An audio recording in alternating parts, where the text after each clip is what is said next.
diridhoi oleh Allah Subhanahu wa taala.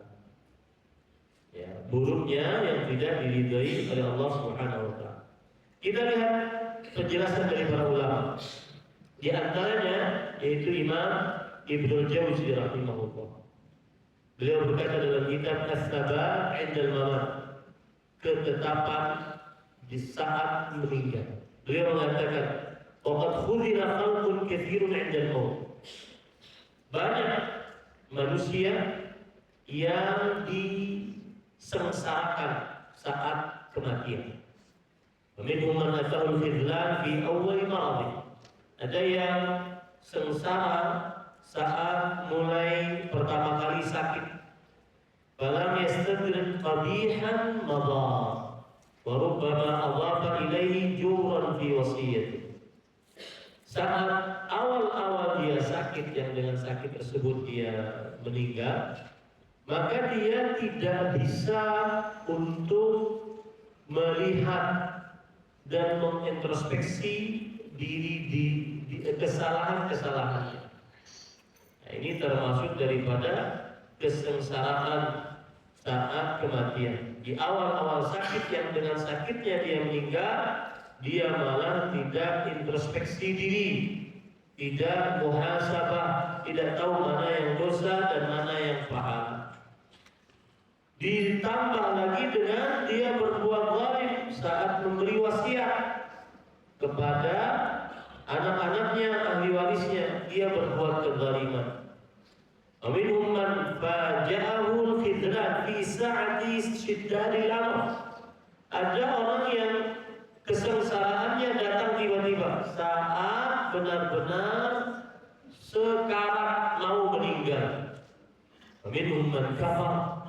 Ada yang saat mau meninggal kufur. Nah, ini su'ul khatimah. Minhum man i'tarada wa tasaffar.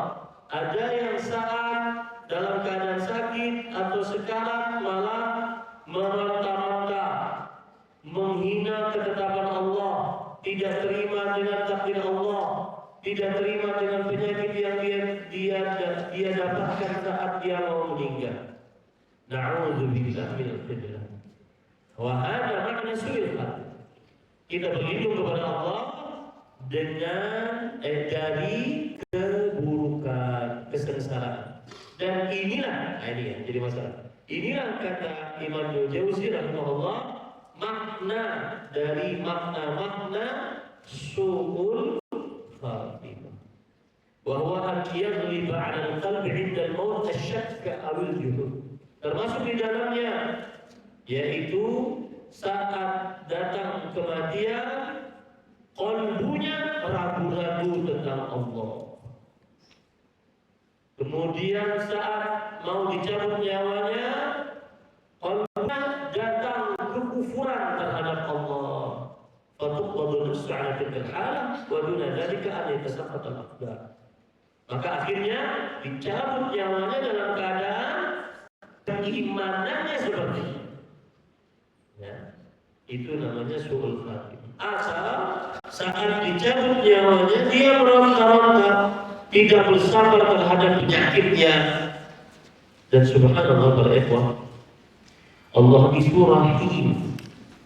Allah itu maha pengasih, maha penyayang. Allah itu maha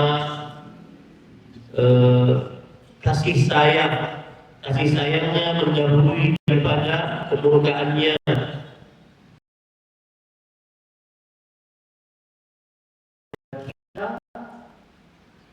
Sakaratul maut, rasa sakit saat kematian. Apa fungsinya itu?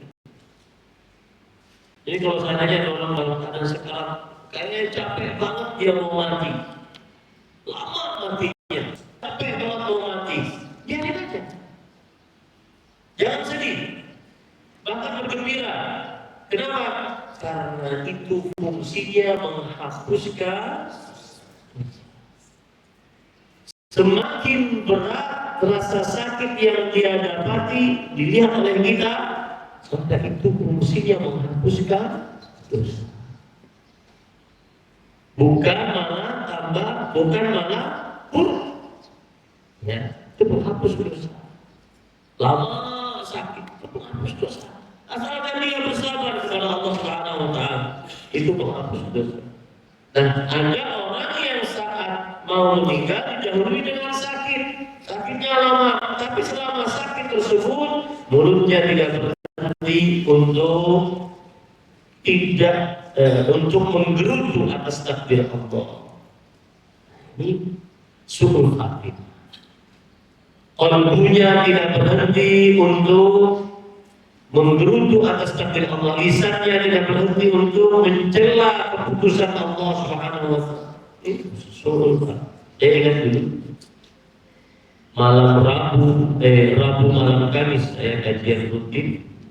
Kemudian setelah kajian biasanya kita ngobrol sama bapak, sama mama, bertanya Rabu malam Kamis.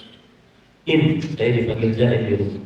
Ini kalau ada orang dalam keadaan koma, apa yang terjadi pada diri? Dan mama itu sukanya kalau dengan kajian saya berkaitan dengan kematian, hari kiamat. Maka saya menjawab waktu itu sesuai dengan amal kebiasaan. Kalau dia koma, kebiasaannya berzikir, saya akan berzikir. Kalau dia koma, kebiasaannya baca Quran, apalagi menghafal Quran yang murojaah selalu hafalannya, dia kisahnya akan terbiasa. Makanya tidak heran kan, ada orang sakit keras, kemudian dia murojaah karena kebiasaan. Koma itu keadaan sudah dia tidak sadar lagi, kecuali dia akan berbuat seperti kebiasaan. Dan Allah bertakdir, ini malam Kamis sedepannya beliau meninggal dalam keadaan tidak koma. Setelah saya ketemu beliau dalam keadaan masih sanggup untuk berzikir. Nah, maksud saya adalah ada orang-orang yang dia saat meninggal malah lisannya kotor terhadap takdir Allah, meronta-ronta, tidak bersabar terhadap takdir Allah Subhanahu wa Ta'ala. Gitu ya. Nah, itu perkataan dari Imam Al-Jauzi rahimahullah. Begitulah contoh-contoh orang yang su'ul khatimah. Intinya dari pengertian su'ul khatimah, an yamut al-insan ala hadin sayyi'ah la turdillah azza wa jalla. Seseorang mati di atas keburukan, dan standar keburukan bukan wajahnya, badannya, tapi standar keburukan yang tidak diridhoi oleh Allah Subhanahu wa Ta'ala. Nah, contoh-contohnya tadi, saat mau sekarat, mau dicabut nyawanya malah meronta-ronta, malah mencaci maki, mencela Allah Subhanahu wa Ta'ala dengan takdirnya, tidak menerima Allah Subhanahu wa Ta'ala dengan takdirnya, dan seterusnya. Ada penjelasan yang lain dari Fadilat Syekh Siddiq Hasan Khan. Beliau ini ulama Islam abad ke-10 Hijriah. Beliau mengatakan su'ul khatimah ala rutbatain. Su'ul khatimah ada dua tingkatan. Ihdahuma wa hiya a'dhamu min ats-tsaniyah. Yang pertama lebih buruk daripada yang kedua.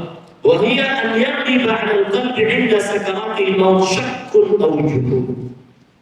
Yang pertama adalah qalbunya saat sakaratul maut. Sakarat maut itu maksudnya adalah sakit yang dirasa saat pencabutan. Itu namanya sakaratul maut. Yaitu timbul dalam kalbunya rasa ragu-ragu, rasa juhud, menolak atas keberadaan Allah Subhanahu wa Ta'ala. Fatuqbatu ruh ala tilkal hal, maka dicabut ruhnya dalam keadaan seperti itu. Dicabut ruhnya dalam keadaan seperti itu. Fatakunu hijaban bainahu wa bain Allah Ta'ala abadan, wa dzalika yaqtadi al-bu'd ad-da'im wal 'adzab al-mukhallad. Maka itu adalah hijab. Kalau ada orang meninggal seperti itu, berarti dia dihijab antara dia dengan Allah. Dan itu mengkonsekuensikan dia akan mendapatkan siksa yang selama-lamanya kekal abadi di dalam nerakanya Allah Subhanahu wa Ta'ala. Ini keadaan yang pertama. Keadaan yang kedua, wasania wahiyaduna. Yang kedua adalah lebih kurang daripada yang pertama. Wahia an yaqiba ala qalbi 'inda maut hubbu amri min umuri dunya. Saat mati masih senang-senangnya perkara dunia. Au syahwatun min syahwatiha, atau syahwat-syahwat dari syahwat dunia. Fayatamatsalu dzalika bi qalbi. Itu meresap di dalam kalbunya. Wa yastagriqu hatta la yabqa fi tilka al-hala muttasi' li ghairihi. Dan saking meresapnya di dalam kalbunya, tidak ada yang dia ingat saat matinya kecuali itu saja. Fa idza qubida ruhuha fi hubbi dunya fal-amru khatir. Lianna al-insan yamutu 'ala ma 'asha. Kalau seandainya kalbu terserap ke dalam kalbunya perkara-perkara dunia yang merupakan kebiasaan dia di dunia, maka ini sangat bahaya. Kenapa? Karena seseorang akan mati sesuai dengan kebiasaan hidupnya. Ya, seseorang akan mati sesuai dengan kebiasaan hidupnya. Wa yub'atsu 'ala ma mata 'alaihi, dan dia akan dibangkitkan dalam keadaan bagaimana matinya. Wa inda dzalika ta'zumul hasrah. Saat itulah yang akan ada adalah penyesalan. Jadi pilih kebiasaan-kebiasaan baik.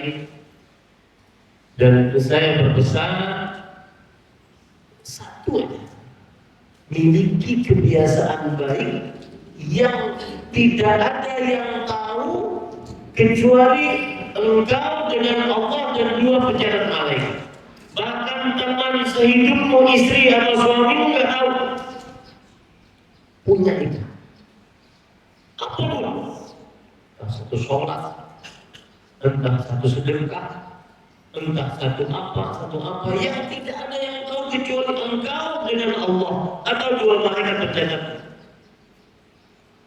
Apalagi kita di zaman sekarang, zaman yang semuanya diberitakan, diinformasikan kepada orang lain, bahkan kadang berdusta.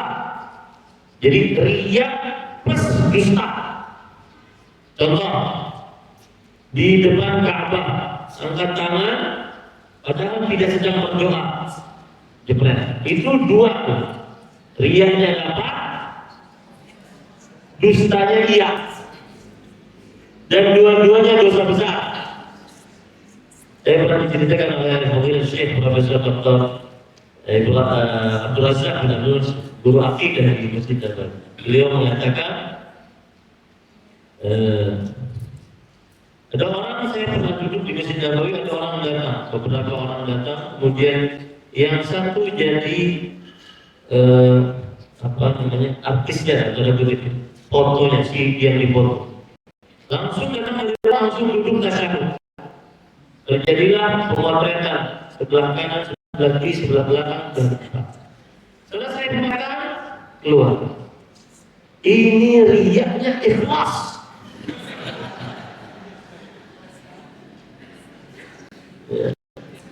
Karena tidak ada sama sekali kecuali hanya untuk memperlihatkan kepada orang lain. Adapun retorika, janganlah dulu ria. Kenapa? Karena mereka hanya ingin berbagi. Itu retorika. Karena pengertian ria, an-yudhhiral insan, seseorang memperlihatkan amalnya amalan nas di hadapan manusia, atau yuhassinahu indahu, atau memperbagus amalnya di hadapan mereka, min ajli an yamdahu, agar mereka memujinya. Itu pengertian. Jadi jangan termakan dengan retorika, akhirnya ikut-ikutan. Sayang, puluhan juta, ratusan juta amal terhapus. Baik, kalian mau dirahmati oleh Allah Subhanahu wa Ta'ala, maka perhatikan tadi contohnya. Yang kedua, tingkatan dari suul khatimah adalah saat dicabut nyawanya, masuk ke dalam kalbunya sesuatu syahwat dunia yang dia biasa sukai saat di dunia. Dan Imam Ibnul Jauzi atau Imam Ibnu Qayyim al-Jauziyah pernah mengatakan bahwa contohnya Saat dicabut nyawanya, dia ditalkin. Qul la ilaha illallah, hai fulan, ucapkan la ilaha illallah. Keluarganya berharap dia mengucapkan la ilaha illallah. Maka sang orang ini mengatakan, asqini, silakan tuangkan satu lagi gelas. Karena di dunia kebiasaannya minum khamar, minuman yang memabuk. Itu yang dimaksud oleh para ulama, al-insan yamutu ala ma'ash. Seseorang akan mati sesuai dengan kebiasaan hidupnya. Dan yang lain lagi disebutkan oleh Imam Al-Jauzi rahimahullah. Ketika orang mau sekarat disebutkan qul la ilaha illallah. Kemudian dikatakan oleh orang tersebut mengatakan syahid. Kalau bahasa kita sekarat. Karena suka main catur, judi dan sebagainya. Mungkin kalau zaman sekarang qul la ilaha illallah, satu slot lagi. Judi online. Hati-hati, yang kebiasaannya sudah masuk ke dalam kalbunya paling dalam, maka usahakan miliki kebiasaan yang baik. Semakin rahasia, semakin ikhlas. Itu konsep keikhlasan. Semakin rahasia, semakin ikhlas. Alladzina yunfiquna fis sarra'i wad dharra'i wal kadhimina al-ghayza wal 'afina 'anil nas. Boleh bersedekah dalam keadaan rahasia atau terang-terangan. Akan tetapi yang rahasia lebih baik daripada yang terang-terangan. Makanya semakin rahasia semakin ikhlas. Itu pasti. Dan para ulama menjelaskan bagaimana Ustaz caranya agar mengkompensasi, menutup yang tadi riak tadi. Saya beri contohnya. Antum nanti sholat ba'diyah, qabliyah, zuhur ini di sini. Dilihat orang pasti ada rasa ingin terlihat khusyuk, ingin terlihat ahli sholat dan seterusnya. Maka ini bayar nanti saat di rumah. Itu caranya. Bayar saat di rumah. Saat tidak ada yang lihat, bayar. Bayarnya bagaimana? Lebih banyak di rumah. Begitu cara agar yang ini riak seperti ini hilang. Dan kita bayar dengan saat di rumah. Makanya para ulama ketika menjelaskan tentang ikhlas, mereka mengatakan istiwa a'dal 'abdi fil zahir wal batin. Yang artinya samanya amalan hamba saat di hadapan orang banyak atau saat sendirian. Jadi bayarnya nanti di rumah sendirian, tidak ada yang lihat. Beri contoh misalnya tadi nunggu kajian kan amat lumayan. Kemudian daripada kebiasaan di rumah nonton macam-macam, karena di samping kanan samping kiri kawan-kawan pengajian buka Quran. Ini bayar nih di rumah baca Quran lebih banyak. Paham? Begitu cara bayar riaknya. Ya. Makanya kita diberikan untuk sholat qabliyah, ba'diyah dan sholat sunnah lainnya di mana? Di rumah. Itu membayar dia. Nah, kemudian mereka dirahmati oleh Allah Subhanahu wa taala. Dan kenapa ada namanya su'ul khatimah? Karena Rasulullah sallallahu alaihi wasallam bersabda, "Innamal a'malu bil khawatim." Amalan yang menjadi ukuran nilai adalah akhirnya. Yang menjadi ukuran nilai adalah akhirnya. Ini berefort yang dari Allah Subhanahu wa taala. Kemudian ingat baik-baik, tidak ada yang tetap saat dicabut nyawanya oleh Allah kecuali orang-orang yang saat masih hidup di dunia tetap di atas iman dan istiqamah. Itu adalah jaminan, insuren untuk dapat husnul khatimah, kebalikan dari su'ul khatimah. Jaminan husnul khatimah adalah saat masih hidup iman dan istiqamah di atas iman. Tidak ada yang terlepas dari su'ul khatimah kecuali orang yang beriman dan istiqamah saat masih hidup. Dan ini surat Ibrahim ayat 27. Allah Subhanahu wa taala berfirman, "Yuthabbitullahu alladhina amanu bil qawli tsabiti fil hayatid dunya." Yang artinya Allah akan menetapkan orang-orang yang beriman dengan ucapan yang tetap saat hidup di dunia. Ya, itu yang mendapatkan husnul khatimah dan jauh dari su'ul khatimah. Berarti pemahaman sebaliknya, yang tidak beriman, tidak istiqamah di atas iman, pasti dapat apa? Su'ul. Itu pemahaman baliknya.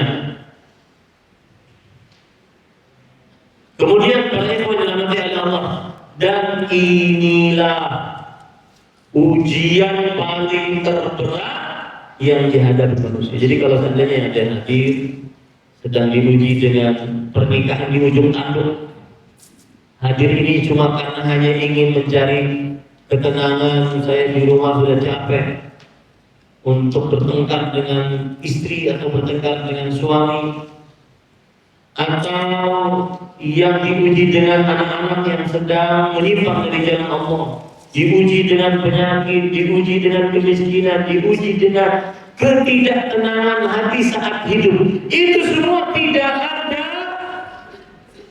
bisa dinilai kecuali dengan ujian saat kematian. Artinya gini, ujian-ujian itu semua berat, tapi tidak ada nilainya saat diuji, saat mau dicabut nyawa. Itu ujian paling terberat. Ujian paling terberat manusia adalah saat diuji oleh Allah sakaratul maut. Apakah dia bisa mengucapkan la ilaha illallah atau mati di atas ketaatan, mati di atas amal saleh, atau sebaliknya. Ujian paling berat adalah saat sakaratul maut. Itulah kenapa kita disyariatkan oleh Rasulullah SAW saat mau sholat, setelah innaka hamidum majid, kita mengucapkan doa apa? Allahumma inni a'udzubika min adzabin nar wa adzabil qabri wa fitnatil mahya wal mamat wa min syarri fitnatil masiihid dajjal. Ya Allah, aku berlindung denganmu dari siksa neraka, siksa kubur, dan ujian saat hidup. Ini dia, ujian saat hidup. Saat sakaratul, itu ujian paling terberat. Siapa yang sukses, niscaya dia akan sukses setelah. Mudah-mudahan kita semua dipetunjuk oleh Allah. Dan kalau sudah berpikir seperti ini, Pak, kehidupan dunia ringan. Ya, ada orang memutuskan hubungan lain. Saya pernah ditanya, ada orang, Ustaz, saya tidak bertegur sapa dengan kakak sudah 5 tahun, kok bisa? Kenapa? Urusan waris, Ustaz.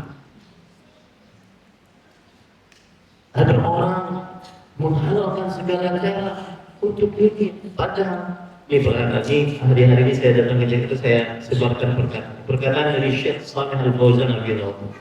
Beliau mengatakan begini, sayandamul insan, manusia akan menyesal, amma qaribin, sebentar lagi dia akan menyesal, hinama dakhala ila daril akhirah, ketika dia sudah meninggal masuk ke kehidupan akhirat. Alladhi at'aba nafsahu min ajlih, bahwa harta yang dia perjuangkan, dia capek karenanya, laisa ma'ahu illa kafar, ternyata saat dia masuk ke dalam liang lahat tidak dia bawa sama sekali kecuali cuma 2 kain kafan. Ada orang pergi pagi, pulang pagi, bangun pagi. Sebenarnya cuma untuk doa. Ada orang sampai ke Antartika cuma untuk doa. Ada orang meninggalkan ibunya yang perlu dia rawat hanya untuk doa. Wallahi barakatuh.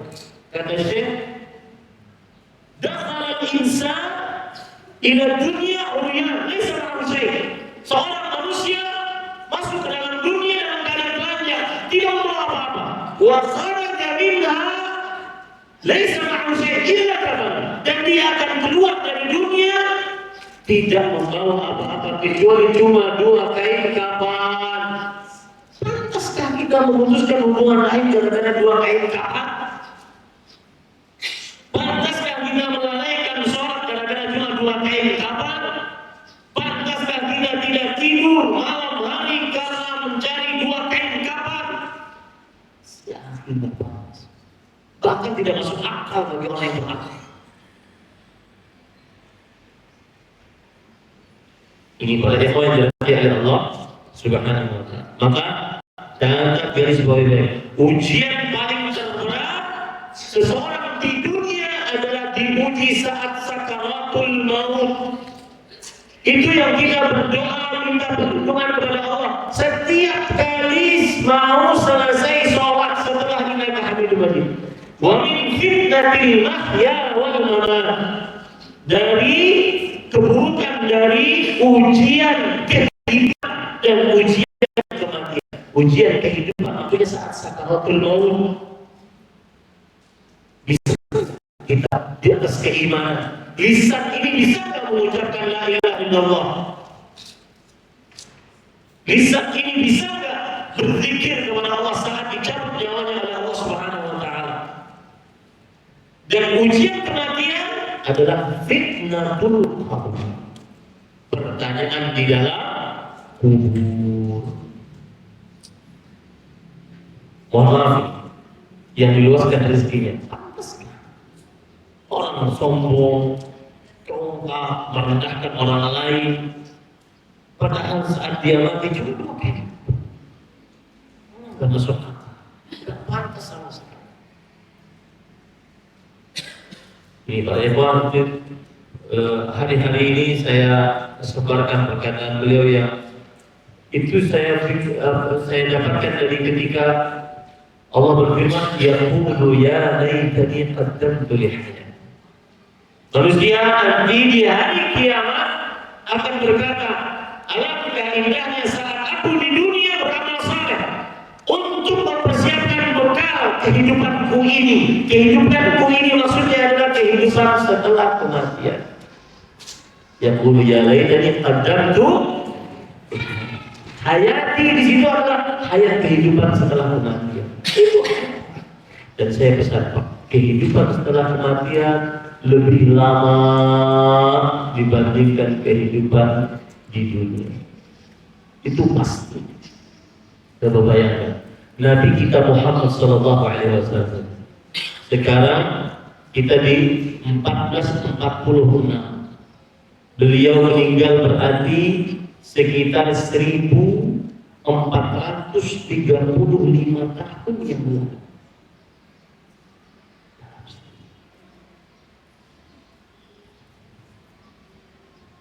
Tidak ada pembangkang, tidak ada air minum, cuma dua air kapal.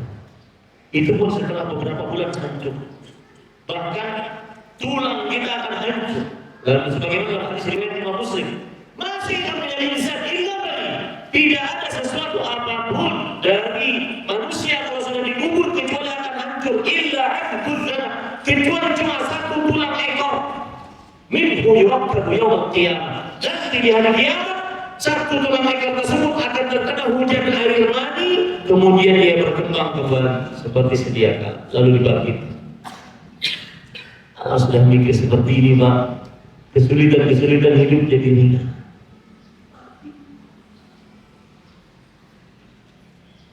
Kegelisahan ini seperti yang disebar di media sosial.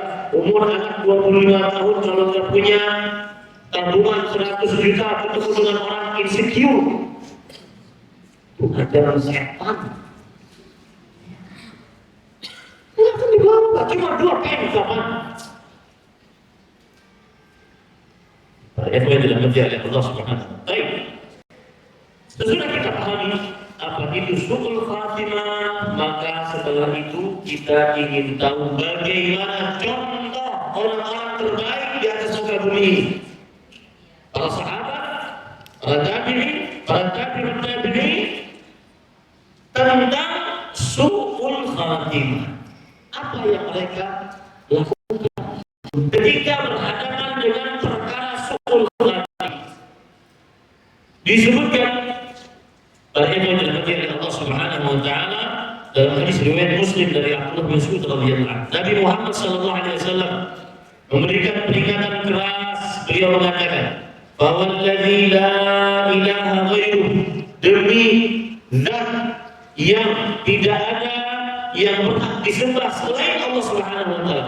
"Inna ahadakum la ya'malu bi 'amali ahli jannah." Sesungguhnya salah seorang di antara kalian benar-benar beramal dengan amalan penghuni surga, hatta ma yakunu bainahu wa bainaha illa dhira'. Tidak ada jarak antara dia dengan surga kecuali 1 hasta, setengah meter. Saking dia terlihat oleh manusia sebagai penghuni surga. Fayasbiqu alaihi kitab, tetapi takdirnya di dalam kitab Lauhul Mahfuz sudah tertulis oleh Allah Subhanahu wa taala. Fayamalu bi amali ahli nar fayadkhuluha. Ternyata di akhir hidupnya dia beramal amalan penghuni neraka, maka dia menjadi penghuni neraka. Wa inna ahadakum la ya'malu bi amali ahli nar hatta ma yakunu bainahu wa bainaha illa dhira' fayasbiqu alaihi kitab. Dan sesungguhnya salah seorang di antara kalian beramal dengan amalan penghuni neraka, maksiat seluruh hidupnya, tapi di buku catatan amalnya dia penghuni surga. Bagaimana Allah membuat dia menjadi penghuni surga? Laya'u bi'amali ahli jannah fayadkhuluha. Di akhir hidupnya, atau seorang tidak mengetahuinya, atau dia bertobat dari maksiatnya dan orang tidak tahu, maka dia menggunakan penghuni masuk dan mengamalkan amalan penghuni surga, maka dia masuk ke dalam surganya Allah Subhanahu wa taala. Ini yang kita khawatirkan, Pak. Terlihat soleh oleh manusia, apalagi cuma benar-benar terlihat soleh oleh manusia pura-pura. Saya pernah ditanya gini, Pak. Jadi saya di bagian masjid baru buka kitab judulnya, baru buka majlis dengan membaca kitab judulnya Mukaffiratul Dzunub wal Khataya fi Daul Kitab Yusuf. Penghapus dosa dan kesalahan berdasarkan Al-Quran dan Sunnah. Di pertemuan pertama sudah ada yang bertanya dengan pertanyaan begini, "Ustaz, saya pernah berzina dan viral di media sosial. Saya malu banget. Bagaimana saya mau bertobat?" Maka saya jawab waktu itu spontan, "Ya akhi, belum kiamat, masih ada waktu untuk bertobat. Bedanya anak sama antum ketahuan, sedangkan anak mungkin tidak ketahuan. Itu aja bedanya. Semua dari kita berdosa. Semua dari kita berdosa, berlaku maksiat. Yang satu dibenarkan oleh Allah karena sebuah hikmah, yang satu ditutupi oleh Allah Subhanahu wa taala. Tidak boleh ada yang merasa lebih tinggi ketakwaannya, kesuciannya dibandingkan yang lain. Apalagi dengan hadis ini. Ternyata orang beramal, ternyata di akhirnya neraka. Hanya saya pesan kepada kita semua, terutama yang ngefans sama ustaz-ustaz panutan-panutan kita, boleh suka, cinta kepada ilmunya. Adapun kepada orangnya yang hidup, maka tidak ada jaminan beliau diwafatkan dalam keadaan husnul. Abdullah bin Mas'ud radhiyallahu anhu berkata, "Man kana mustannan falyastanna biman qad mat fa inal hayy la tu'an 'alaihi fitnah." Siapa yang menjadikan seseorang sebagai suri tauladan, jadikanlah orang-orang yang sudah meninggal sebagai suri tauladan.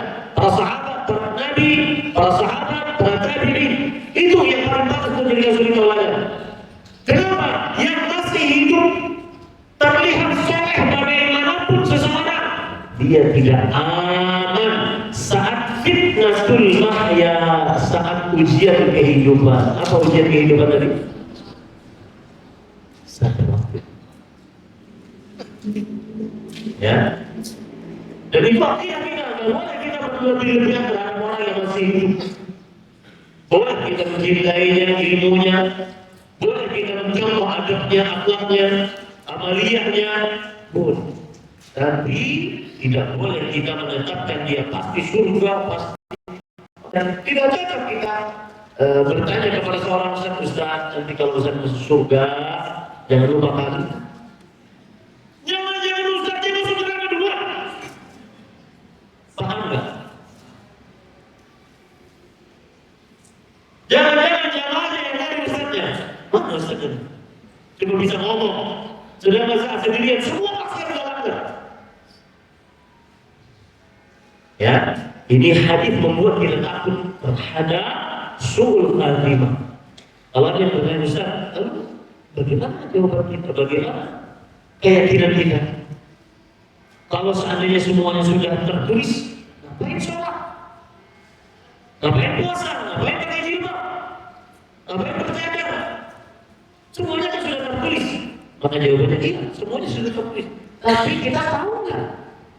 Tidak. Makanya Rasulullah SAW ketika ditanya, kalau seandainya sudah ditulis semuanya, mengapa ada ibadah? Kata Rasulullah SAW apa? Beramal. Tugasmu cuma fakullun muyassarun lima khuliqa lahu. Seseorang akan dimudahkan sesuai dengan takdirnya. Saya beri contoh, hati-hati dengan akhir hidup. Makanya Rasulullah SAW bersabda, Inna Allah idza arada qabda ruha 'abdin bi ardin ja'ala lahu fiha ajran. Sesungguhnya Allah jika menginginkan seseorang untuk mencabut nyawanya di sebuah tempat, Allah akan buat orang tersebut punya hajat di tempat tersebut. Hati-hati kalau lagi jalan keluar rumah, tamasya, healing, kerja mulu kayak agak, itu hati-hati. Jangan-jangan di situ Allah menginginkan untuk mencabut nyawa. Kalau seandainya perjalanannya suci, Madinah, ke Mekah. Kalau ini menarik saya saat teman saya karena Allah, Ustaz Al-Fadhil,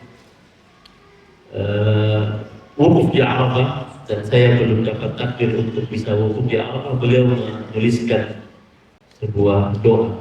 Doa pertama yang saya ingat, ya Allah, wafatkan saya di tanah suci. Cita-cita seorang muslim wafat di tanah suci, dan saya ini ingin memprovokasi Bapak Ibu sekarang. Apalagi di zaman sekarang Saudi sudah membuka begitu banyak kemudahan untuk visa. Ada visa jenis multiple. Untuk orang-orang pada zaman sekarang sudah punya apartemen di sana. Ya. Ini saya berbicara untuk yang meluaskan rezekinya. Sudah punya apartemen di sana. Pulang ke Jakarta cuma melihat perusahaan. Oh, alhamdulillah jalan lagi ke sana. Tujuannya berbakti di sana. Dapat syafaat Rasulullah sallallahu alaihi wasallam. Maka jadilah seorang kaya yang saleh. Ni'mal malu saleh li rajulin saleh. Sebaik-baik harta yang saleh, yang baik adalah untuk orang-orang yang saleh. Untuk daripada pergi ke sana kemari, suami kadang-kadang merindik kemana gitu, ke gunung mana, jalan dari Masjid Nabawi ke Kuba setiap hari. Itu sudah jadi tren seperti itu. Nah, itu bagi yang diluaskan rezekinya. Ada pun bagi yang belum disebutkan rezekinya sudahlah, dibaca mesin aja. Terima takdir pimpin pesantren aja. Hati-hati dengan amal akhir. Ada dalam hadis riwayat Bukhari dari Sa'ad bin Sa'id radhiyallahu anhu. Saya bacakan. Inna Nabi sallallahu alaihi wasallam iltaqahu huwa wal musyrikun wa fi ashabi rajulun la yad'u shahadatan wa la fadatan illa taba'a al-ghiba bisayf. Ini hadis saya bacakan sekarang tujuannya apa, Pak? Hati-hati akhir hidup. Jangan sampai bangga dengan yang sekarang kita miliki. Saya sudah sholat Ustaz, sudah hafal Quran Ustaz, sudah hijrah Ustaz, sudah percaya Ustaz. Kata seorang perempuan, dulunya di Kelamaan, kemudian dia jadi panitia kajian Ustaz. Ya, bercanda. Saya bilang, doa agar istiqomah. Maka hadis ini saya bacakan untuk agar hati-hati di akhir hidup, bukan sekarang, akhir hidup. Dan itu yang selalu mengingatnya, di mana akhir hidup saya, bagaimana akhir hidup saya, ngapain saya sedang di akhir hidup. Itu yang selalu ada dalam benak kita. Lihat, Nabi Muhammad SAW bertemu dengan orang-orang musyrik, maksudnya berjihad. Huwa wa fi ashabihi rajulun la yad'u syai'an wa la ba'sa illa taba'a yadribu bisayf. Ada seorang di antara para sahabat Nabi. Dia bercerita Sa'ad bin Sa'id. Para sahabat Nabi bercerita, ini ada seorang dari kami yang tidak meninggalkan satu leher pun dari musuh kecuali dia pegang. Yang beribu habisnya, pemberani. Dilihat manusia ahli salat, kesolehannya tidak ditanyakan lagi. Pemberani, mujahid sering pemberani. Faqalu ma ajza'a minna al-yawm ahadun kama ajza'a fulana. Sampai orang-orang mengatakan, ini paling pemberani di antara kita. Tidak ada hari ini yang lebih pemberani kecuali si fulan. Lalu Rasulullah sallallahu alaihi wasallam dengan wahyu dari Allah mengatakan apa? Huwa min ahlin nar. Dia penghuni neraka. Para sahabat hebat. Di antaranya Sa'ad bin Sa'id. Masa sih? Sepertinya dia ikhlas sekali. Sepertinya dia soleh banget. Kalau duduk di samping saya saat pengajian, yang ada cuma nyata, semangat. Masa sih? Kemudian, Bapak Rajul bilang, anak mustahil. Saya bertekad untuk menemani orang tersebut. Apa sih yang terjadi pada dia? Dan ini bukan berarti para sahabat tidak percaya kepada Rasulullah SAW. Tetapi beliau ingin tahu apa yang terjadi. Fajriha rajul jarhan syadidan. Saat berperang, orang tersebut luka dengan luka yang sangat parah. Fasta'jala al-maut. Lalu dia segerakan kematiannya. Caranya bagaimana? Fawada'a nasla sayfihi 'ala al-ardi wa dhababihi baina yadayhi. Dia letakkan pegangan pedangnya di atas tanah. Ujung dari pedangnya diletakkan di antara dadanya. Thumma tahamala 'ala sayfihi faqatala nafsahu. Lalu dia masukkan ke dalam pedangnya, tubuhnya ke dalam pedang. Dia bunuh. Fakharaja ar-rajul ila Rasulillah sallallahu alaihi wasallam faqala asyhadu annaka Rasulullah. Lalu orang yang mengikuti tadi mengatakan, ya Rasulullah, asyhadu annaka Rasulullah, engkau benar, engkau Rasul. Dan beliau ceritakan kisah. Kemudian Nabi Muhammad SAW menanggapi, perhatikan tanggapan Rasulullah. Inna rajul, sesungguhnya seseorang, la ya'malu bi'amali ahli al-jannah, benar-benar mengamalkan amalan-amalan penghuni surga, fima yabdu linnas, dalam pandangan yang dipandang oleh manusia. Dan kita ini paling mudah untuk ditipu, Pak. Wallahi Pak, saya berbicara seperti ini kalau malu. Kalau dosa itu berbau, saya Bapak tidak akan sedekat ini dengan. Kalau dosa itu ada coret hitam di muka saya, Bapak tidak bisa melihat wajah. Malu kita ngomong gini. Kita tahu diri kita sendiri. Jadi ini bukan tolong, ini sebenarnya. Beliau mengatakan, sesungguhnya seseorang beramal dengan amalan penghuni surga yang dipandang oleh manusia, dilihat oleh manusia, terlihat soleh oleh manusia. Bahwa min ahli nar, sedangkan dia termasuk penghuni neraka. Wa inna rajula la ya'malu bi amali ahli nar fima yabdu lin-nas wa huwa min ahli nar jannah. Dan ada orang yang terlihat oleh manusia neraka ini. Ya, karena dia tertulis sebagai penghuni surga. Innamal a'malu bil amalan tergantung akhirnya. Ini pada yang dirahmati oleh Allah Subhanahu wa taala. Oleh sebab itu Rasulullah sallallahu alaihi wasallam juga bersabda dalam hadis riwayat Imam At-Tabarani, "La ta'jabu bi 'amali 'amil hatta tanzuru bima yuhtaru lahu." Jangan, dan ini akidah Ahlussunnah. Jangan takjub dengan amalan seorang yang ahli amal, dengan ibadah seorang yang ahli ibadah, sampai engkau lihat bagaimana akhir hidupnya. Ini saya boleh cerita ya tentang wafatnya Syekh Al-Ustaz Al-Fadhil Yazid bin Abdul Qadir Jawas hafizahullah. Ketika saya berjalan menemani Al-Ustaz teman beliau, Ustaz Abu Unaisa Abdul Hakim, saya berjalan berdua sampai ke kuburan. Beliau membisiki saya. Kata beliau, ini bukti dakwah yang hak. Kemudian saya bisiki juga, saya bilang, Imam Ahmad rahimahullah mengatakan, mau'iduna yaumul janazah. Janji pertemuan kita kepada orang-orang yang menyimpang dari sunnah akan terlihat saat hari wafatnya seseorang. Perhatikan wafatnya seseorang. Jangan terkesan dengan ibadahnya seseorang yang masih hidup, karena kita tidak tahu seseorang tersebut diwafatkan di atas apa. Jadi itu yang selalu ada dalam benak kita. Itu yang selalu ada dalam benak kita. Mau'iduna yaumul janazah. Tempat janji kita, appointment kita saat pada hari kematian. Karena manusia adalah syuhada Allah fil ardh. Manusia adalah saksi-saksi Allah di atas muka bumi tanpa dibayar. Mereka bersaksi kebaikan seseorang yang meninggal tanpa diskenario. Mereka bersaksi atas seseorang yang meninggal dengan kebaikan atau sebaliknya dengan keburukan.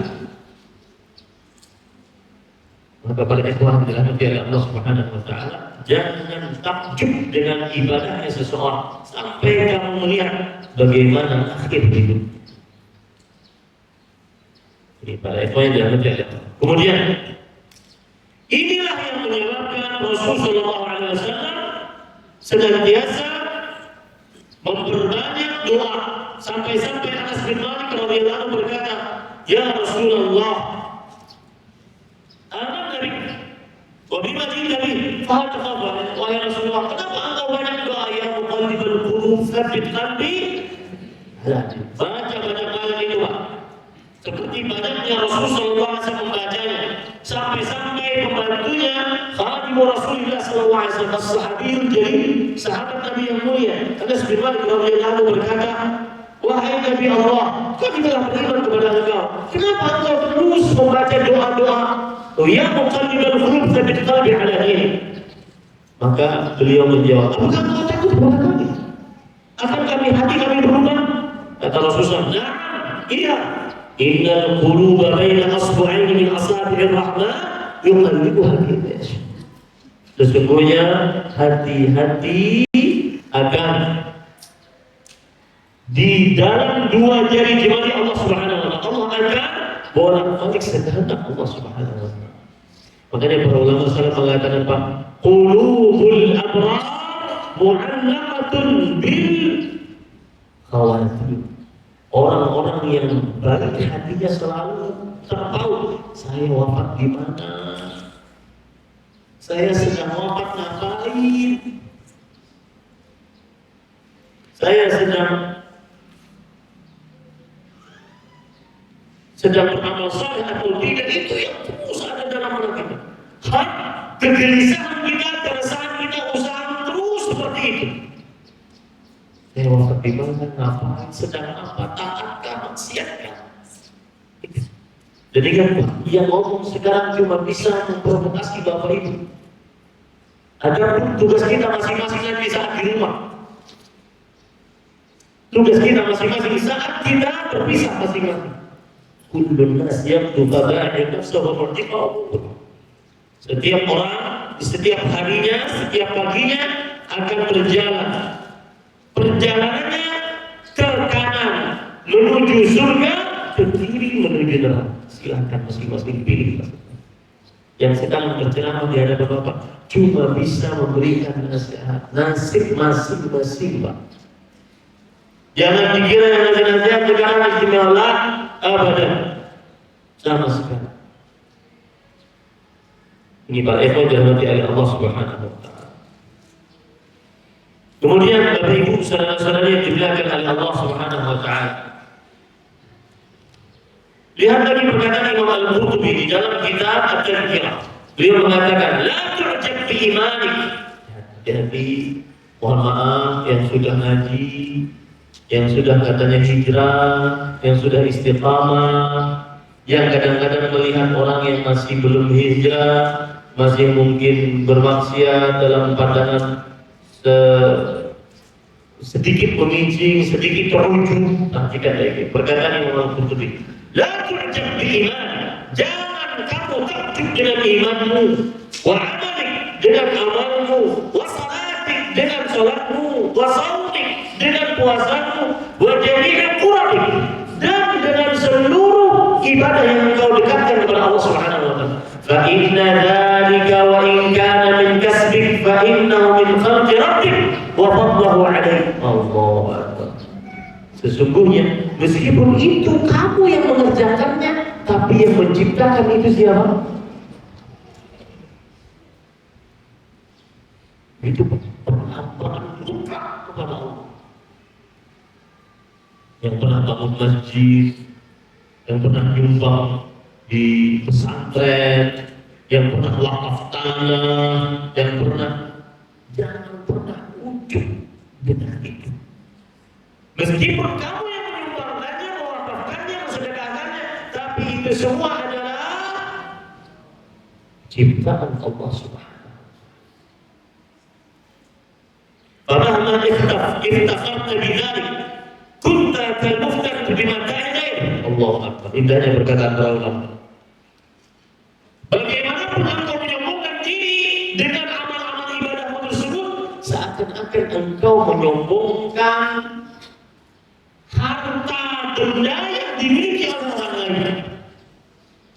Hanya para ulama sering mengatakan kalau seandainya sudah mengerjakan sesuatu, alhamdulillah awal wa akhirah, bisa menghajikan orang lain, bisa mengumrahkan orang lain, maka dia untuk mengatakan alhamdulillah awal akhir. Ini semuanya karena Allah, ini semuanya Allah yang nolong, saya tidak ada apa-apa. Awal akhirnya hanya Allah Subhanahu wa taala, semuanya Allah Subhanahu wa taala.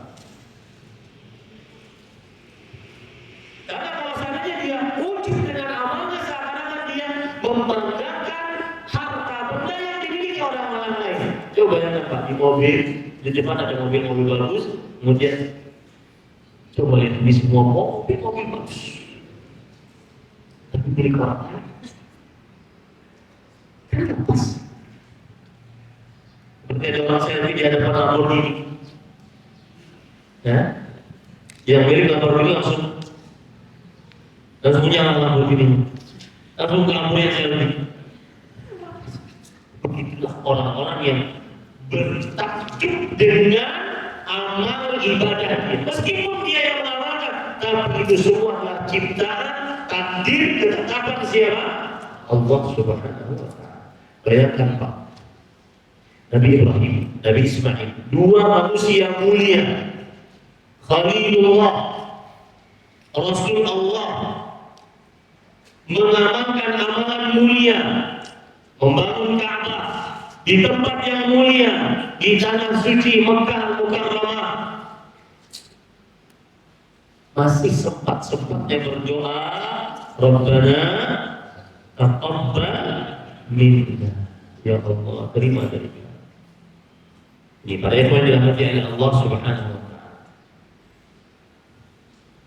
Lihat lagi perkataan Imam Ibnu Rajab Al-Hambali dalam kitab Jami'ul Ulum wal Hikam, inna qulubal abrar mu'allaqatun bil khawatim yaquluna bima yukhtamu lana. Hati orang-orang yang baik, hamba-hamba Allah yang dicintai oleh Allah, hatinya selalu terpaut dengan apa saya ditutup umurnya, di mana, apa, dengan siapa, dengan apa saya ditutup umurnya. Wa qulubul muqarrabin mu'allaqatun bis-sawabiq yaquluna madza sabaqa lana. Ada orang-orang yang lebih daripada itu. Ini hati orang-orang yang abrar, yang baik. Ada lagi lebih, hati orang-orang yang sawabiq, yang lebih daripada abrar. Apa yang dia pikirkan? Kira-kira saya tertulis di dalam Lauhul Mahfuz sebagai apa? Matinya bagaimana? Yang selalu ada dalam benaknya, yang selalu membuat dia resah, gelisah akan hal ini. Di para itu dalam Allah. Sufyan bin Sa'id bin Masruq Ats-Tsauri, seorang imam muhadditsin, ketika beliau dalam keadaan sekarat, beliau menangis. Kemudian beliau mengatakan, akhafu an akuna fi ummil kitab syaqiyyan. Allahu Akbar. Saya takut tertulis di dalam Lauhul Mahfuz sebagai seorang yang sengsara. Kemudian beliau menangis lagi. Kemudian beliau mengatakan lagi, akhafu an usratal iman inda maut. Saya takut untuk dicabut nyawaku saat kematian, dicabut imanku saat kematian. Saya punya pengalaman nih, ada orang pernah datang kemudian ingin cerita saja, ibu-ibu, silakan Bu, akan tetapi dengan suami. Kemudian beliau bercerita, mudah-mudahan cerita ini kalaupun beliau yang mendengar, mudah-mudahan jadi amal saleh. Saya Ustaz dulu artis advertising, itu di billboard itu saya Ustaz.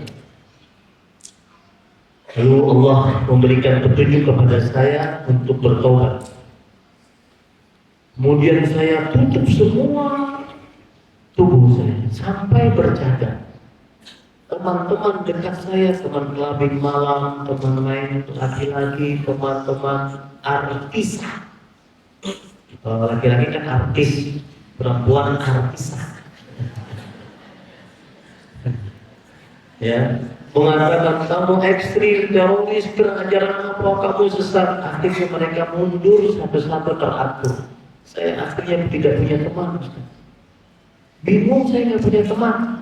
Akhirnya lambat laun saya kembali lagi ke teman-teman saya. Kembali lagi ke labing malam, kembali lagi. Suatu saat saya ke labing malam. Kemudian bersama teman-teman perempuan saya, teman dekat saya mati di pangkuan saya. Saya nangis sejadi-jadinya. Ustaz tahu nggak apa sebabnya saya? Saya tidak menangisi setan saja misalnya. Dia nyebut temannya setan. Saya nggak nangis. Saya nangis kenapa? Saya kok kembali kepada kesesatan setelah dapat petunjuk. Coba seandainya malaikat mau mencabut nyawa saya, alangkah sengsaranya saat itu saya. Akhirnya datanglah petunjuk yang kedua. Maka jangan sia-siakan petunjuk Allah Subhanahu. Dan dari cerita ini, jangan main-main dengan petunjuk Allah. Rabbana la tuzigh qulubana ba'da idh hadaitana wa hab lana min ladunka rahmatan innaka antal wahhab. Jangan main-main dengan petunjuk dari Allah. Nih, para laki-laki ya, keseringan mungkin main media sosial, nyari mantan lagi nanti. Sudah hijrah, Dengan ngaji. Jadi sekali, hari dua kali dapat kontak, dapat. Jangan main-main dengan petunjuk. Petunjuk Allah mahal. Hanya diberikan kepada orang-orang pilihan. Apalagi kalau kita ingin lihat Pak. Coba bayangkan. Di zaman sebelum Nabi Muhammad SAW, Nabi Nuh alaihissalam ingin agar anaknya dapat petunjuk, tidak dikasih Allah. Nabi Ibrahim alaihissalam ingin agar bapaknya dapat petunjuk, tidak dikasih oleh Allah Subhanahu wa taala. Nabi Muhammad sallallahu alaihi wasallam ingin agar bapaknya dapat petunjuk, tidak dikasih oleh Allah Subhanahu wa taala. Dan kita dapat petunjuk tanpa bayar. Bagaimana indahnya pemberian dari Allah Subhanahu. Bapak, ibu, kakek, nenek, muslim, muslimah, keluar kita muslim, sampai kita tidak mengenal agama kecuali Islam sampai detik ini. Mudah-mudahan kita diwafatkan dalam la ilaha illallah. Ini nikmat dari Allah Subhanahu. Ada Salman Al-Farisi setelah bersafar sedemikian rupa masuk Islam. Ada seorang profesor setelah penelitian begitu dalam tentang masa indah baru masuk Islam. Kita tidak bayar, tidak pernah bersangka. Maka jaga baik-baik.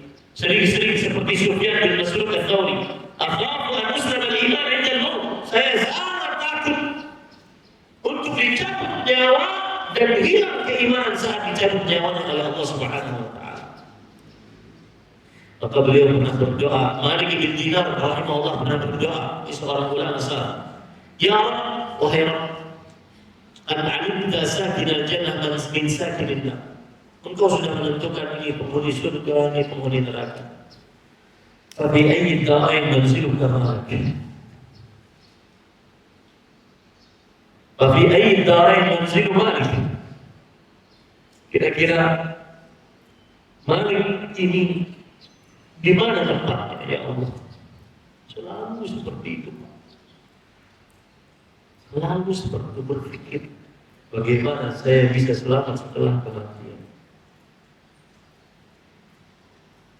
Sekarang kita masuk kepada poin yang kedua. Tanda-tanda su'ul khatimah sebelum meninggal. Kita lanjut ya. Belum kan? Sudah capek belum? Belum.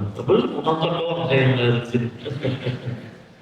Baik, tanda-tanda su'ul khatimah saat sebelum meninggal. Yang pertama yaitu tidak terima dan tidak sabar atas sulitnya rasa sakit yang dia derita. Akhirnya mulutnya berkeluh kesah, mulutnya ngomel, hatinya menggerutu terhadap takdir Allah Subhanahu wa taala. Dan ini berpengaruh kepada lisannya. Diceritakan oleh Al-Hafidz Ibnu Rajab Al-Hambali dalam kitab Jami' Ulum wal Hikam dari Abdul Aziz bin Abi Rawwan. Beliau berkata, "Hadartu rajulan indal maut yulaqqanu syahadata la ilaha illallah." Aku pernah menghadiri, kata Abdul Aziz, aku pernah menghadiri seseorang saat sakaratul maut. Dan jangan takut Pak. Dan kita dianjurkan untuk melihat kematian. Kalau ada yang sakit, kunjungi. Apalagi sampai sekarang, kunjungi. Aku pernah menghadiri orang saat ditalkinkan syahadat la ilaha illallah sebelum meninggal.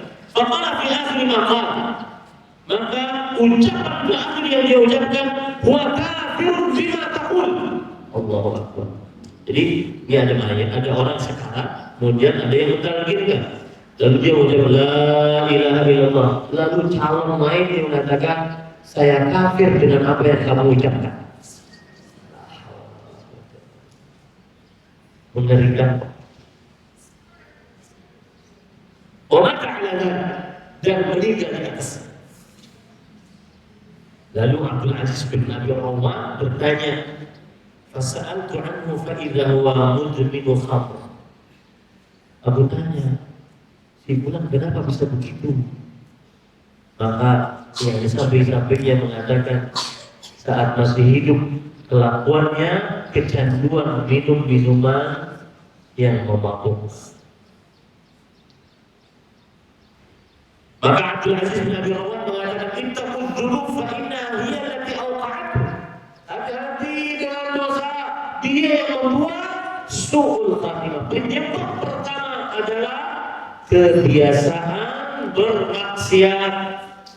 Penyebab su'ul khatimah kebiasaan bermaksiat. Tanda su'ul khatimah susah mengucapkan la ilaha illallah saat dibimbing untuk mengucapkannya. Ada poin yang dirahmati oleh Allah Subhanahu wa ta'ala.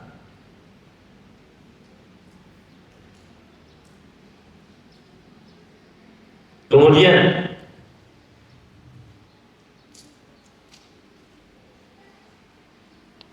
disebutkan oleh Imam Ibnu Qayyim rahimahullah taala dalam kitab beliau Tariqul Hijratain. Saya mengambil dari perkataan-perkataan para ulama, kisah-kisahnya sehingga bisa dipertanggungjawabkan. Kata beliau, al-hikayatu fi hadhihi katsiratun jiddan. Kisah-kisah dalam hal ini banyak sekali.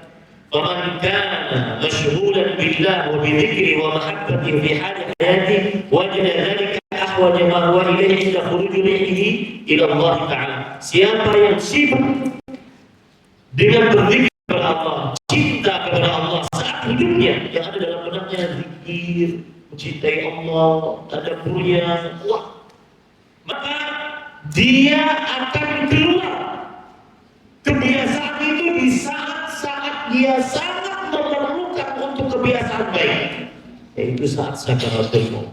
ومن كان مشغولا بغيره في حال حياته وصحته فيحصل عليه اشتغاله بالله وحضوره معه عند الموت. Siapa yang tersibukkan dengan selain Allah, dengan zikir selain Allah, maka susah untuknya menyibukkan diri dengan Allah Subhanahu wa ta'ala saat dalam keadaan sakaratul maut.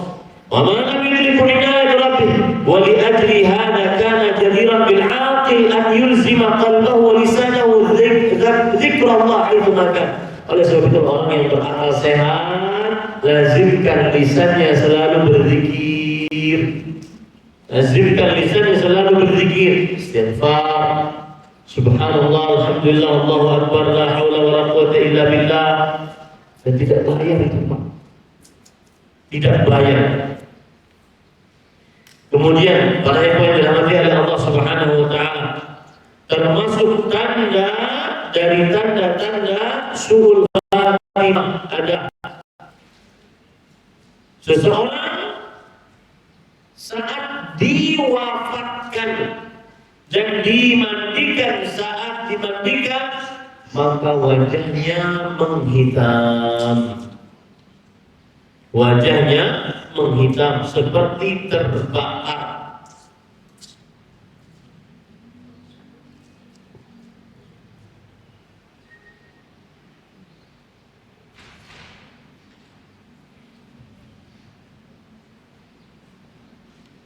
Ini disebabkan karena seorang tersebut ketika dia masih dalam keadaan hidup, dia tidak mengerjakan sholat 5 waktu. Menghitam wajahnya. Ini diceritakan oleh Syekh Al-Qahtani dalam sebuah kajian dengan judul Tadhkiratul Ikhwan bi Khatimatil Insan. Saya bacakan ceritanya. Syekh Al-Qahtani punya ceramah judulnya Tadhkiratul Ikhwan bi Khatimatil Insan. Inna ba'dal amwat indama kuntu ughassiluhum. Jadi beliau ini seorang pemandi mayat. Beberapa mayat yang aku biasa mandikan, karena ba'dhum tanqalibu basharatu ila as-sawad. Kulitnya berubah menjadi hitam. Wa ba'dhum yaqbidu yadahu al-yumna. Dan sebagian mereka memegang tangan kanan. Wa ba'dhum yudkhilu yadahu fi farjihi. Sebagian ada yang memasukkan tangannya, perempuan ya, masukkan tangannya ke kemaluannya.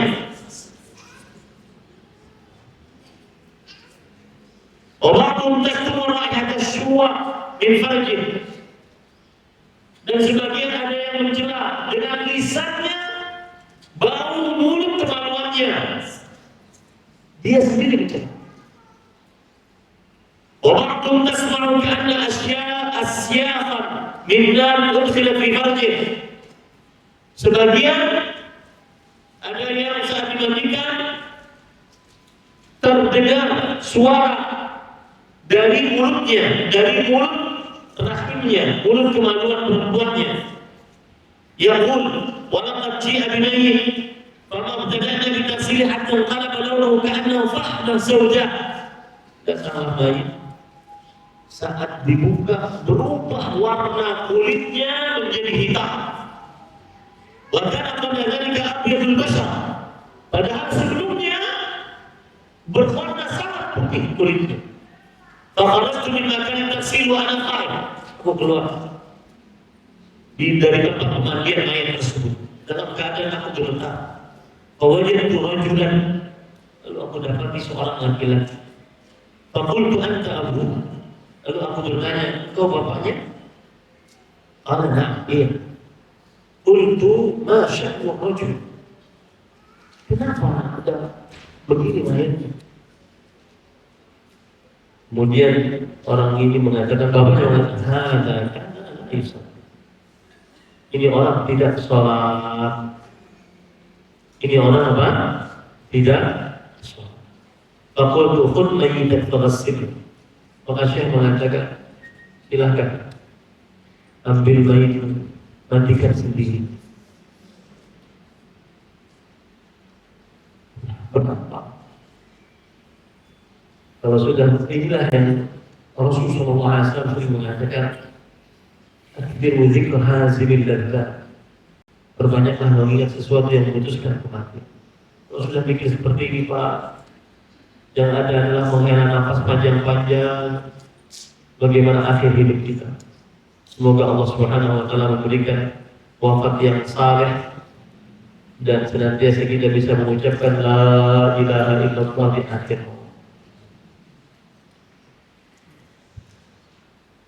Para yang dirahmati Allah, terakhir saya ingin menyebutkan sebab-sebab su'ul khatimah. Yang pertama, akidah yang buruk. Akidah yang buruk. Maka seorang yang wafat pada tahun 632 Hijriah yang dipanggil dengan Ibnul Farid Umar bin Ali Al-Hamawi, dan beliau dan ia orang yang mengatakan wahdatul wujud, yang mengatakan Allah dan semua ini adalah Allah, semua ini adalah Tuhan. Maka saat meninggal dia menangis dan berkata, in kana fi manzilati fil hubbi 'indakum faqad ra'aytu faqad dayya'tu ayyami umniyatun ghafarat nafsi biha zamanan wal yawma ahsabuha adghaf ahlami. Saat meninggal dia menyesal dengan ucapan dia tersebut. Aku mengira bahwasanya ucapan itu adalah karena cinta kepada Allah. Maka ternyata hari-hari itu tidak ada nilainya di sisi Allah Subhanahu wa taala. Aku mengira aku mendapatkan kebahagiaan dengan keyakinanku ini. Ternyata dia adalah hanya angan-angan belaka. Hati-hati para ikhwah yang dirahmati oleh Allah Subhanahu wa taala. Termasuk daripada penyebab akidah, penyebab dari su'ul khatimah adalah akidah yang buruk, yang rusak, seperti wahdatul wujud dan kesyirikan. Yang kedua, penyebab su'ul khatimah adalah bergantungnya qalbu kepada selain Allah Subhanahu wa taala, seperti bergantung kepada harta, tahta, seakan-akan semuanya harus ukurannya adalah harta, tahta, emas, perak. Ta'isa Abdul Dinar, Ta'isa Abdul Dirham, Ta'isa Abdul Khamisah, Ta'isa Abdul Qatifah. Sungguh binasa seorang yang menghamba kepada emas, menghamba kepada perak, menghamba kepada pakaian-pakaian yang indah. Ini termasuk daripada penyebab su'ul khatimah. Itu kira-kira yang bisa saya sampaikan pada ikhwan dirahmati oleh Allah Subhanahu wa taala. Nah, terakhir, ini penting. Penyebab su'ul khatimah adalah mukhalafatul zahir lil batin. Penampakan luar beda dengan penampakan dalam. Saat di tengah orang banyak saleh-salehah, saat di dalam kamar sendirian semua larangan dilanggar. Ini hati-hati. Ini adalah penyebab su'ul khatimah. Karena tadi Rasulullah SAW, "Fima yabdu linnas." Orang mengamalkan amalan surga seakan-akan antara dia dengan surga hanya satu hasrat, tapi itu hanya pada pandangan. Ternyata saat di dalam kamar semuanya dilanggar. Yang keempat, cinta kepada maksiat dan terus menerus di atasnya. Ini Pak, maksud saya begini. Saya tidak bisa menyebutkan pekerjaan manusia ya, nanti ada yang tersinggung. Tetapi begini, kalau ada perempuan pekerjaannya karena mungkin dia membiayai ibunya, membiayai adiknya, akhirnya terpaksa dia untuk bekerja dengan pekerjaan haram, seperti sering safar dalam keadaan penuh dandanan, ya, kemudian penuh dandanan di hadapan orang lain, bau wangi, itu dosa besar semua. Safar tanpa mahram dosa besar, berdandan di hadapan laki-laki yang bukan mahram tanpa dosa besar, melayani laki-laki yang bukan mahram dosa besar. Tapi dia akan mengerjakan itu karena dia perlu, mungkin membiayai ibunya, adik-adiknya. Kita juga harus berpikir seperti itu, realistis. Maka saya pesan, kalau ada pekerjaan yang halal, meskipun gajinya kurang, ambil, asalkan auratmu kerja. Dan kalaupun masih bekerja seperti itu, maka teruslah minta kepada Allah, merasa bersalah terus kepada Allah. Bedakan Pak antara orang yang bermaksiat dan dia menikmati maksiatnya, tidak malu-malu kepada Allah dengan maksiatnya, tidak takut siksa Allah, dengan yang sekali terperosok dengan maksiat, tetapi dia berat melaksanakan maksiat tersebut, takut dosa, takut mati di dalam su'ul khatimah. Beda dua ini Pak, sangat berbeda. Makanya Imam Al-Qayyim mengatakan, as-saghirah idza qarana ma'aha adamu qillatil hayat wa adamu syu'ur bil 'idham wa adamu mubalat yulhiquha bil kabirah. Dosa kecil. Seperti sekarang, ini semua dari kita nggak lepas dari dosa kecil. Melihat yang haram. Tapi ketika itu terlihat yang haram, kemudian dia melihat yang haram dalam keadaan acuh dengan dosa, tidak takut kepada Allah, kemudian tidak merasa berat dengan dosa tersebut, itu bisa-bisa dikategorikan, dicatat dalam buku catatan lama sebagai dosa. Sebaliknya, Pak, dosa besar al-kabirah idza qarana ma'aha qillatul hayat wal khauf min Allah wal khauf min ghadabillah yulhiquha bis-saghir. Mungkin dari perempuan tadi dia berdandan, bekerja di hadapan laki-laki yang bukan mahramnya karena ingin menafkahi adik-adiknya, menafkahi ibunya yang sedang sakit, tidak ada pekerjaan lain, Ustaz. Maka saya katakan kepada perempuan seperti ini, kalau dapat yang halal meskipun sedikit, ambil. Dan selama bekerja seperti itu, pertanyaanlah istighfar. Pertanyaanlah istighfar. Jangan merasa nyaman dengan pekerjaan. Jangan merasa takutlah siksa Allah, takutlah su'ul khatimah. Maka niscaya mudah-mudahan itu dosa besar ditulis sebagai dosa. Maka yang keempat, penyebab su'ul khatimah hubbul maksiyah wa isra' 'alaiha. Cinta kepada maksiat dan terus-menerus mengerjakannya meskipun itu dianggap sebagai dosa kecil. Nah,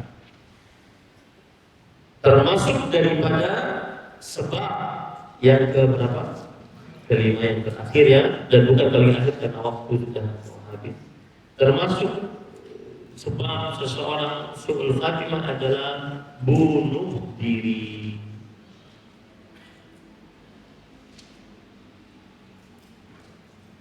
Bunuh diri.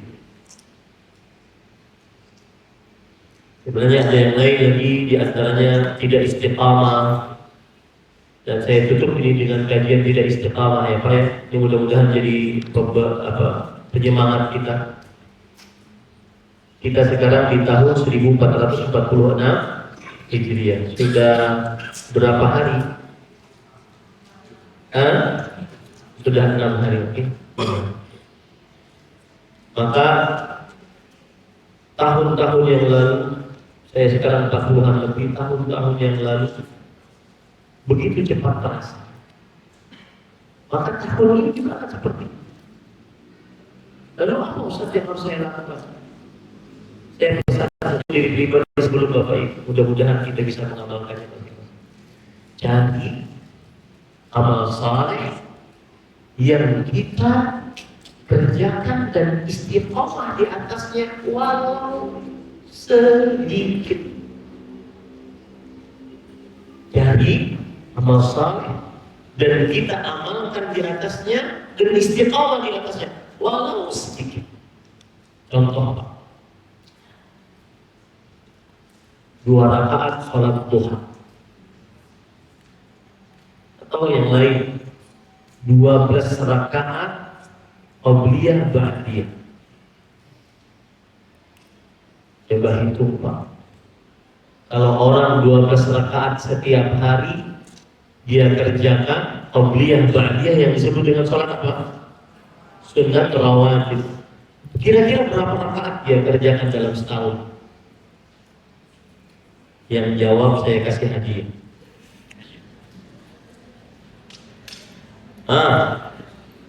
12 rakaat lalu dia kerjakan selama setahun. Yang jawab saya kasih 200.000.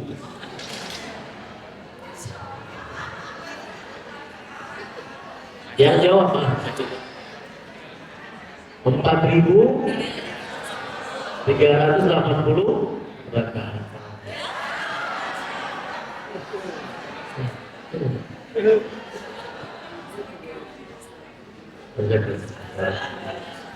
Kalau jawabannya salah pun saya kasih, karena saya bilang kan yang jawab saya kasih hadiah.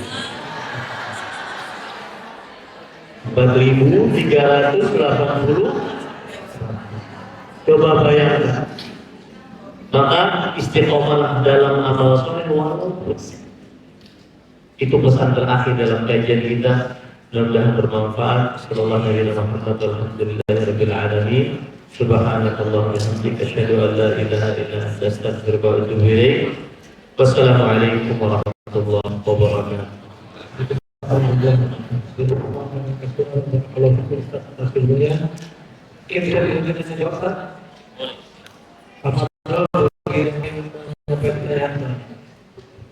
Masih cukup waktu ya?